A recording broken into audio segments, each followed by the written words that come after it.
ये कहानी शुरू होती है 18वीं सदी ऑस्ट्रेलिया से। हम एक बच्चे को देखते हैं जो छोटे से रोते हुए बच्चे को चुप करवा रहा है। अचानक उसे किसी ने आवाज दी और वो वहाँ से चला जाता है। अब दूर खड़ी एक औरत जो ये सब देख रही थी आगे बढ़ी और बच्चे को अपनी गोद में उठा ली थी। बच्चा धीरे धीरे करके चुप हो जाता है और ये औरत तब अपने गले से एक माला उतार कर बच्चे के गले में डाल दी। वो फिर बच्चे को एक झरने के ऊपर लेकर गई। अचानक उसे पता नहीं क्या हुआ, बगैर किसी वजह से वो बच्चे को झरने से नीचे फेंक देती है, जो चीज काफी हैरान कन थी। ऐसा करने के बाद वो सीधा चर्च में गई। अपना गुनाह कबूल करते हुए कहती है कि मुझसे बहुत बड़ी गलती हो गई है। फिर बहुत जल्द ये खबर सुनने को मिलती है कि उस औरत को उसके किए की सजा मिल चुकी, जो मौत ही थी, और वो भी बहुत बेरहमी से। हम उसकी लाश को जंगल में देखते हैं, जिसे कुर्सी से बांधकर लिटाया हुआ था और उसका सर पिंजरे में कैद होता है। तभी कोई अनजान आदमी वहाँ आता है, जो औरत की उंगली काट कर एक कपड़े में रख लेता है। इसके बाद हम कहानी की मेन कैरेक्टर को देखते हैं, जिसका नाम एग्नेस था। एग्नेस एक गरीब किसान होती है जो अपने भाई और मॉम के साथ रहती थी। उसकी उम्र 17 साल। आज उसकी शादी है, जिस वजह से वो खुश लग रही थी। अब एग्नेस, उसका भाई और मॉम, ये तीनों अपना सामान एक मालगाड़ी में रख के दूसरे गांव जा रहे होते हैं। ये सब कुछ उसके होने वाले हस्बैंड के लिए हो रहा था। ये लोग जब उसके घर पहुंचे तो पता चला कि शादी की तैयारियां तो अरोज पर हैं। एग्नेस की शादी जिस आदमी से हो रही थी उसका नाम वुल्फ होता है। गांव वाली खुशी से एग्नेस को अपने हाथों पर उठा लेते हैं, जिससे उसे भी काफी खुशी हुई। अब वुल्फ की मॉम एग्नेस को एक एप्रन पहनाती है, जिसके बाद उसके हाथ में एक बच्चे जैसा पुतला पकड़ा दिया जाता है, जो देख एग्नेस समेत सभी काफी खुश नजर आते हैं। दरअसल ये करके उसे समझाने की कोशिश की जा रही थी कि शादी के बाद वो अच्छी वाइफ बने, अपने घर के सब काम कर सके, साथ ही उसे एक और जिम्मेदारी भी मिल जाएगी जो उसके बच्चे की होगी जब वो माँ बने। खैर, उन दोनों की शादी हो जाती है और जब लोग जश्न मनाते हुए नाच गाना कर रहे थे तो वुल्फ एग्नेस को कहता है कि चलो मेरे साथ, मैं तुम्हें कुछ खास दिखाता हूँ। वो उसे सरप्राइज देना चाहता था। उसकी आंखों पर पट्टी बांधता है और उसे एक नए घर में लेकर आता है, जो देख एग्नेस हैरानी से कहती है, लेकिन मुझे तो लगा था मैं तुम्हारी माँ के साथ रहूंगी। वुल्फ जवाब देता है कि वो घर मेरे भाई को मिलेगा, जिस वजह से मैंने अपने जमा किए हुए पैसे और कुछ उधार पकड़कर ये घर खरीदा। एग्नेस ये सुनकर काफी फिक्रमंद हो जाती है। उसने फौरन कहा कि उधार पैसे लिए हैं आपने, मगर क्यों, और अब आप ये कर्ज चुकाएंगे कैसे? वुल्फ मुस्कुराते हुए जवाब देता है कि तुम टेंशन मत लो, ये मेरा काम है, सब ठीक हो जाएगा। उधर सुबह से शाम हो गई थी। गाँव वाले अभी भी डांस कर रहे होते हैं, साथ ही बहुत ज्यादा शराब पीने की वजह से वो नशे में धुत होते हैं। एग्नेस देखती है कि वुल्फ भी फुल नशे में है और अपने दोस्त से बातें कर रहा है, जिसकी कुछ देर बाद एग्नेस की फैमिली भी वापस जाने का फैसला करती। उसका भाई एग्नेस को कपड़े में लिपटा हुआ एक तोहफा देता है। वो जैसे उसे खोलती है तो ये उस औरत की कटी हुई उंगली थी, जिसे सबके सामने मौत की सजा सुना दी गई। उसका भाई कहता है कि ये तुम्हारे लिए एक तरह से किस्मत की चाबी है, तुम अपने हस्बैंड के साथ भी अच्छे से रहोगे और बहुत जल्द तुम्हें माँ बनने की खुशखबरी भी मिली। ये सुनकर एग्नेस बहुत ज्यादा खुश हो जाती है और दोनों बहन भाई गले मिलते हैं। उन्होंने कहा कि हम एक दूसरे को बहुत याद करेंगे। फिर एग्नेस जब अपने नए घर आई तो वो उसी उंगली को चूमती है, फिर उसे अपने बिस्तर के नीचे रख देती है, मानो जैसे ये उसकी किस्मत अच्छी कर देगी। ऐसा करने के बाद वो गॉड से दुआ करने लगी, मुझे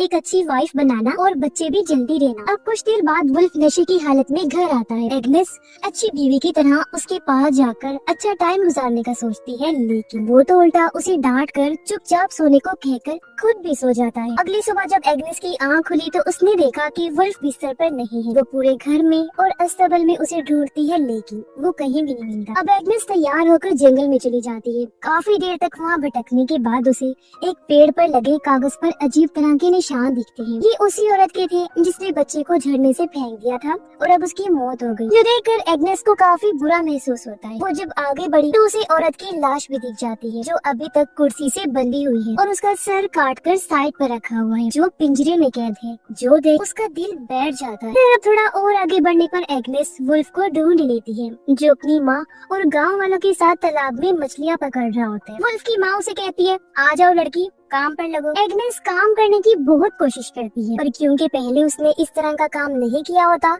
इसीलिए उसे बड़ी मुश्किल पेश आती। तभी चर्च की घंटी बजने लगी, जो सुनकर एग्नेस घुटनों के बल बैठ जाती है और दुआ मांगने लगी। उसे इस तरह देखकर वुल्फ की माँ चिढ़ जाती है, कहने लगी, बस करो, सारे प्रेयर्स क्या आज ही करोगे? इतनी दुआ काफी है और काम पर लगो। अब दोपहर को एग्नेस और वुल्फ की माँ मजदूरों को ब्रेड्स बांट रही होती है। सबको एक एक ही दी जा रही थी। एक आदमी 2 पीस मांगता है, ये कहकर कि मुझे बहुत तेज भूख लगी हुई है। एग्नेस को उस पर तरस आ गया और वो 2 ब्रेड्स उसे दे देती है। लेकिन ये देखकर वुल्फ की माँ एक ब्रेड वापस ले लेती है और कहती है कि दफा हो जाओ यहाँ से, जितना दिया है उसे ही सब्र शुक्र करके खाओ। ये देख एग्नेस को काफी हैरत हुई और बुरा भी लगा। वुल्फ एग्नेस को तालाब के रास्ते घर जाने का रास्ता बता रहा था। वो ये भी कहता है कि अब से काम के मुताबिक कपड़े पहना करो। घर आने के बाद एग्नेस बाकी कामों में लग जाती है। फिर शाम को फिर से कटी हुई उंगली को चूमती है और फिर से उसे बिस्तर के नीचे रख देती है, इस उम्मीद के साथ कि उसका हस्बैंड उसके साथ प्यार से रहेगा और उनका बच्चा जल्दी हो जाएगा। लेकिन आज रात भी वो उसे खुद से दूर कर देता है। इससे एग्नेस का दिल टूट गया और वो बाहर अंधेरे में आकर रोने लगती है। अगली सुबह एग्नेस चर्च जाती है और जीसस की बच्चे वाली मूर्ति को देखकर गॉड से अपने लिए बच्चे की दुआ करती है। एग्नेस और वुल्फ की मॉम तालाब पर जाती है कपड़े धोने। तभी यहाँ एक औरत आ जाती है जो माँ बनने वाली। ये औरत भी वुल्फ के घर की वर्कर थी। वो जल्दी एग्नेस से घुल मिल जाती है। फिर दोनों जंगल में जाती हैं आराम करने के लिए, लेकिन उनकी वहाँ आंख लग जाती है। एग्नेस की जब आंख खुली तो उसे एहसास हुआ कि मैं काफी टाइम से सो रही हूँ। वो औरत भी वहाँ से जा चुकी थी, इसीलिए एग्नेस भी जल्दी से उठकर घर की तरफ चल दी थी। वहाँ पहुंचकर उसने देखा कि वुल्फ की मॉम खाना बना रही। वो पूछती है क्या मैं आपकी मदद करूँ? वुल्फ की मॉम गुस्से में मना कर देती है और पूछती है कि अब तक कहाँ थी? एग्नेस जवाब देती है चर्च गई। इस पर वुल्फ की मॉम उसे ताना देते हुए कहती है कि तुम बेशक जितनी मर्जी दुआएं करो, लेकिन गॉड उस औरत का साथ कभी नहीं देते जो अपने हस्बैंड का ख्याल नहीं करती और उसे टाइम से खाना बना के नहीं दी। वुल्फ की माँ ये भी कहती है कि तुमने जो पौधा रखा हुआ है बहुत बुरा है, गंदा है, पूरा घर ही इसकी वजह से गंदा लगता है, इसलिए बेहतर होगा इसे फेंक दो। अब उनके बर्ताव से एग्नेस को काफी बुरा फील हुआ। वो वुल्फ से पूछती है क्या तुम्हारी मॉम हर रोज आएंगी? उसने जवाब दिया पता नहीं। एग्नेस फिर पूछती है वो क्या मुझसे नफरत करती है? इस पर वुल्फ समझाता है कि ऐसी बात नहीं है, मेरी माँ बस थोड़ी सख्त है और गुस्सा हमारे खून में है। फिर आज रात भी वुल्फ एग्नेस से कोई बात किए बगैर ही सो जाता है, जिससे वो काफी उदास हो गई। सोचती है कि आखिर मैं ऐसा क्या करूं कि मेरा हस्बैंड मुझ में दिलचस्पी ले। वो घर के पीछे बने एक पुराने कमरे में जाती है जहां उसने अपना श्राइन बनाया हुआ था, यानी इबादत की जगह। वो गॉड से दुआ करती है। तब एक तितली उसके चेहरे पर आकर बैठ गई। एग्नेस इसे अपने लिए उम्मीद की किरण समझकर खुश हो जाती। फिर अगली सुबह वो जल्दी उठी, तालाब पर जाती है ताकि सबके आने से पहले वो मछलियाँ पकड़ ले। लेकिन वो बेचारी एक भी मछली नहीं पकड़ पाती, उल्टा कीचड़ में फंस जाती है जिससे निकल ही नहीं पा रही। तभी वुल्फ अपने वर्कर्स के साथ वहाँ जाता है जो एग्नेस को ऐसे देखकर परेशान हो गया। कहता है कि तुम्हें यहाँ नहीं आना चाहिए था क्योंकि ये बहुत खतरनाक कीचड़ है। यहाँ पर बहुत सारे लोगों की डूबने से मौत भी हो चुकी है। इस पर एग्नेस कहती है वो बस मैं अपने कल खाना न बनाने की गलती का बदला दे रही थी। वुल्फ फौरन उसे बाहर निकाल देता है ताकि मछलियाँ डरकर भाग न जाएं। रात के टाइम कोई वुल्फ का दरवाजा खटखटाता है और उसे बताया गया कि तुम्हारे दोस्त के साथ बहुत बुरा हो गया है, इसीलिए वो फौरन देखने निकल पड़ता है। तभी एग्नेस भी पड़ोस में औरत की चीखों की आवाज सुनती है जिससे वो कांप उठी। लाइट लेकर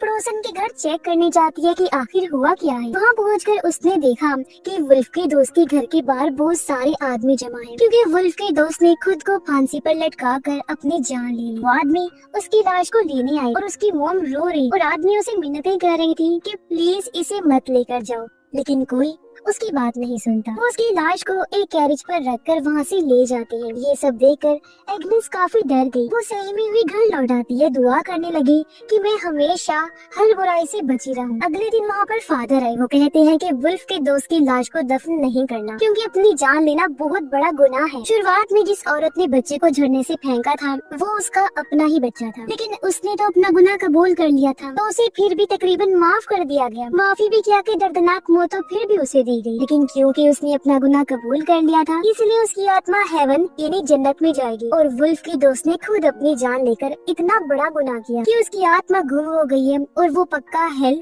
यानी जहन्नुम में ही जाएगी। चर्च से बाहर आने के बाद एग्नेस देखती है कि वुल्फ के दोस्त की लाश को बाकी गुनाहगारों की लाशों के साथ सड़ने के लिए कूड़े में फेंक दिया है। अगले दिन एग्नेस जब खेतों में काम कर रही थी तो उसे फीमेल वाला मसला हो जाता है जिससे वो बेचारी मायूस होकर रोने लगती है क्योंकि उसने माँ बनने की दुआ की। दोपहर को एग्नेस जब रोटी बांट रही थी तो उसकी प्रेग्नेंट दोस्त कहती है कि एक और दे दो प्लीज क्योंकि मैं 2 जानों के लिए खा रही हूँ, अपने और होने वाले बच्चे के लिए। लेकिन क्योंकि वहाँ वुल्फ की माँ मौजूद थी इसलिए एग्नेस को मना करना पड़ता है। उसकी सास उसे और परेशान करने के लिए कहती है कि तू फिक्र ना कर उसके खाने की, उसे तो शुक्र अदा करना चाहिए कि उसे यहाँ काम पर रखा हुआ है। ये बात सुनकर एग्नेस को बहुत बुरा लगता है। उसे शदीद गुस्सा आया हुआ था, इसलिए घर लौटते हुए वो खुद को कांटे वाले पौधों से जख्मी कर लेती। इसे भी जब उसका मन नहीं भरा तो वो खुद को और तकलीफ पहुंचाने के लिए कांटेदार टहनी से अपनी जुबान को भी खुरचने लगती है, जिससे उसका काफी खून बहने लगा और ये सीन काफी दिल दहला देने वाला था। ऐसा करने के बाद वो वहाँ रखी सरकटी औरत की लाश के साथ ही लेट जाती है और कुछ देर वहीं आराम करती है। रात को जब एग्नेस घर नहीं पहुंची तो वुल्फ की माँ उससे शिकायत करती है कि देखो, तुम्हारी बीवी अभी तक घर नहीं आई। मुझे तो इस लड़की की बड़ी फिक्र लगी रहती है, ना तो टाइम से घर आती है, ना खाना सही से बनाती है और ना ही कोई काम ढंग से करती है, ना ही तुम्हारा ख्याल उसे रखा जाता है और ना ही बच्चा पैदा कर रही है। ये सुन वुल्फ कहता है, माँ आप शांत हो जाए और एग्नेस को थोड़ा और टाइम दे, सब कुछ कर लेगी। उसकी माँ कहती है, तुमने भी गलती की है, तुम्हें इस गांव की किसी लड़की से शादी करनी चाहिए जो ये सारे काम भी करती और तुम्हारे बच्चे भी पैदा कर। अब वो लोग इस बात से अनजान थे कि एग्नेस बाहर खड़ी हुई उनकी सारी बातें सुन रही है। वो दुखी होकर रोने लगती है, दिल ही दिल में सोचती है कि मैं वुल्फ की माँ को कैसे बताऊं कि बच्चा पैदा होने में मेरा कोई कसूर नहीं है बल्कि उनके बेटे का है। खैर अब घर लौटने की बजाय उसी सरकटी औरत की लाश के पास आ जाती है। अपना मन हल्का करने के लिए पूरी रात उसे गाना गाकर सुनाती रहती है। अगली सुबह वो वुल्फ के घर जाने की बजाय अपने पुराने माँ वाले घर जाती है, जहाँ वो खिड़की से अपनी माँ और भाई को देखती है जो आराम से बैठकर नाश्ता कर रही है। कुछ देर बाद उसका भाई अस्तबल में आया, जहाँ वो एग्नेस को सोया हुआ देखता है। उसकी माँ भी आ गई। एग्नेस उन्हें बताती है कि मैं अपने हस्बैंड के घर में नहीं रह सकती, मुझे वहाँ डर लगता है। इस पर उसकी मॉम ने कहा कि बेटा वही तुम्हारा घर है, मैं भी तुम्हें अपने पास नहीं रख सकती। हाँ, लेकिन जब भी तुम्हें कोई मुसीबत होगी या तुम परेशान हुई तो मैं तुमसे मिलने फौरन आ जाऊंगी। इसीलिए वो मायूस होकर घर के पास ही बैठ जाती है। दोपहर को यहाँ वुल्फ आता है। वो एग्नेस से कहता है कि उठो मेरे साथ घर। लेकिन जब एग्नेस ने इसके लिए मना कर दिया तो वो उसके भाई की मदद से जबरदस्ती उठाकर अपने घर ले आता है। एग्नेस घर के सभी कामों को करने से मना करती है। उसकी हालत देखकर लग रहा था जैसे वो अंदर से टूट चुकी है। वो पूरा दिन या तो सोती रहती है या फिर दुआएं करती रहती है। उसकी सास काफी गुस्से में उसे कहती है, लड़की ये ड्रामे बंद करो और अपनी तबीयत ठीक करो। लेकिन एग्नेस, जिसके अंदर जीने की अब कोई उम्मीद नजर नहीं आ रही थी, कोई जवाब नहीं दी। वुल्फ की माँ उसके कपड़े बदलने लगी ताकि उसे डॉक्टर के पास लेकर जाए। तब गुस्से में वो कपड़े छीनकर खुद पहनती है। फिर चेकअप करवाने के बाद अकेले ही घर की तरफ जाने लगती है। तभी उसे रास्ते में एक अनजान छोटा सा बच्चा मिलता है, जिसे देखकर वो काफी खुश हो गई। फौरन उसे गोद में उठा लेती है। वो सोचती है कि मेरी दुआ कबूल हो गई है और ये गॉड की तरफ से मेरे लिए गिफ्ट है। वो उसे लेकर घर आ जाती है, मगर वुल्फ की माँ को काफी गुस्सा आ जाता है। उसने कहा कि इस बच्चे को तुम वापस वहीं छोड़कर आओ जहाँ से लेकर आई हो। इसके माँ बाप इसे ढूंढ रहे हो। अब उस बेचारी के पास बात मानने के अलावा और कोई रास्ता नहीं था, इसीलिए वो बच्चे को वहीं छोड़ आती। उसे यकीन होता है कि उसके माँ बाप जरूर आएंगे। फिर घर आकर वो बच्चे के लिए खूब दुआएं करती। जैसे ही रात हुई, वुल्फ गांव वालों के साथ मौज मस्ती करने और शराब पीने में मगन होता है। उसे अपनी बीवी की जरा परवाह नहीं थी, जो डिप्रेशन में डूबी हुई थी, अपने बिस्तर पर लेटी हुई। एक बार फिर वो कटी हुई उंगली निकालती है, उसका खून चाट कर गॉड से दुआएं करने लगती। अब कुछ ही देर बाद वो कांपते हुए नीचे गिर गई और उसे ऐसे ख्याल नजर आने लगते हैं जिनका हकीकत से कोई ताल्लुक ही नहीं होता। फिर जैसे ही उसकी आंख लगी, उसे एक ख्याल नजर आया। वो मिट्टी खोदती है, जमीन में गड़ी हुई उसे अपनी लाश मिलती है, जिससे वो समझ गई कि मुझे दफना दिया गया है। फिर अचानक ही उसकी आंख खुल गई। उसने देखा कि वुल्फ उसका गला पकड़ के खड़ा है। वो तंग आ चुका है और उसे समझ नहीं आ रही कि अब वो एग्नेस के साथ क्या करे। फिर अपने गुस्से पर कंट्रोल करके वो कमरे से बाहर चला जाता है। अब काफी टाइम के बाद वो वापस आया। एग्नेस की हालत देखकर सोचता है कि इसे फिर से डॉक्टर के पास लेकर जाना चाहिए, लेकिन एग्नेस उसे कहती है कि इसकी जरूरत नहीं, क्योंकि मेरा टाइम आ चुका है। तुम बस फादर या प्रीस्ट को बुला लो ताकि मैं अपने गुनाह कबूल कर सकूं। ये सुन वुल्फ काफी परेशान हो गया और फौरन वहाँ से बाहर निकल पड़ता है। कुछ देर के बाद वो वापस आया। एग्नेस को बताता है कि फादर घर पर नहीं है और अब उनसे कल ही मुलाकात हो। एग्नेस को काफी फिक्र होने लगी कि कहीं ऐसा ना हो कि मैं अपने गुनाह कबूल किए बगैर ही मर जाऊँ और मेरी आत्मा हेल में जाए। वो सच बताती है कि हाँ, मैंने चूहे मारने वाला जहर खाया। ये सुन वुल्फ बहुत घबरा जाता है और उसे उल्टे करने पर मजबूर करता है। खुशकिस्मती से ठीक टाइम पर जहर उसके अंदर से निकाल देता है। कुछ टाइम के बाद वुल्फ की माँ वहाँ आती है। उसने देखा कि एग्नेस जिंदा तो है लेकिन बहुत कमजोर हो गई है, इसीलिए वो एग्नेस की मदद करते हुए उसे कपड़े पहनाती और वुल्फ उसे उठाकर उसकी माँ के घर ले जाता है। वो एग्नेस की माँ अपनी सास को बताता है कि इसने चूहे मारने वाला जहर खाया है और और मेरा मानना है कि इस पर किसी शैतान का साया है। मुझे लगता है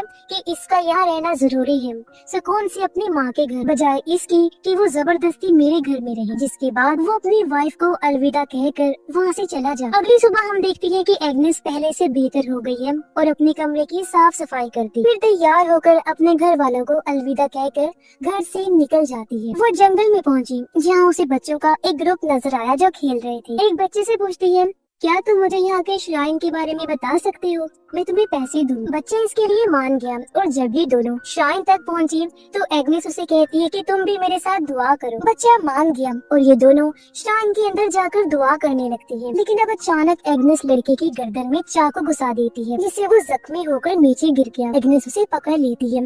बच्चा गिड़गिड़ाता है, प्लीज मुझे मत मारो, लेकिन वो कई बार चाकू से वार करके उसकी जान ले लेती। फिर उसकी लाश को देखकर कहती है, अब तुम गुनाह नहीं करोगी, तुम बच्चे भी थे, इसलिए गॉड की नजर में तुम एक फरिश्ता बन जाओ। फिर वो चर्च गई। अगले दिन फादर से मिलने की बात करती है। रात में वो अपने बाल काट लेती है और अगले दिन फादर के सामने अपने सभी गुनाहों को कबूल करने लगी कि मैं सबसे पहले अपने हस्बैंड को खुश नहीं कर सकी। फिर मैंने अपनी सास के बारे में उल्टा सीधा सोचा, अस्तबल के जानवरों की भी देखभाल नहीं कर सकी और कोई काम ठीक से ना करके अपने इन लोगों पर मुसीबत लाई। आगे वो कहती है, मैंने एक अच्छी बीवी बनने की बहुत कोशिश, लेकिन मैं नाकाम रही और मैंने यही सोचकर चूहे वाला जहर खा लिया था कि कोई मेरी मदद नहीं कर सकता। इनके अलावा मैंने एक और बड़ा गुनाह किया, मैंने एक बच्चे को मार दिया। ऐसा मैंने इसलिए किया कि शायद वो बच्चा गुनाह नहीं करेगा और मेरी आत्मा को भी सुकून मिल जाएगा। ये सब बताते हुए एग्नेस रो रही थी और अब वो गिड़गिड़ाते हुए गॉड से दुआ करती है कि प्लीज मुझे हेल में मत भेजना, मैं माफी मांग रही हूँ तो इसे कबूल कर लीजिए। उसकी पूरी बात सुनकर फादर फैसला करते हैं कि इसके गुनाहों को पाक करें। उन्होंने एग्नेस को कहा कि गॉड ने तुम्हें माफ कर दिया है, जो सुनकर एग्नेस को बहुत सुकून मिलता। वो एक साथ हंसने और रोने लगती, जैसे उसके दिल से कोई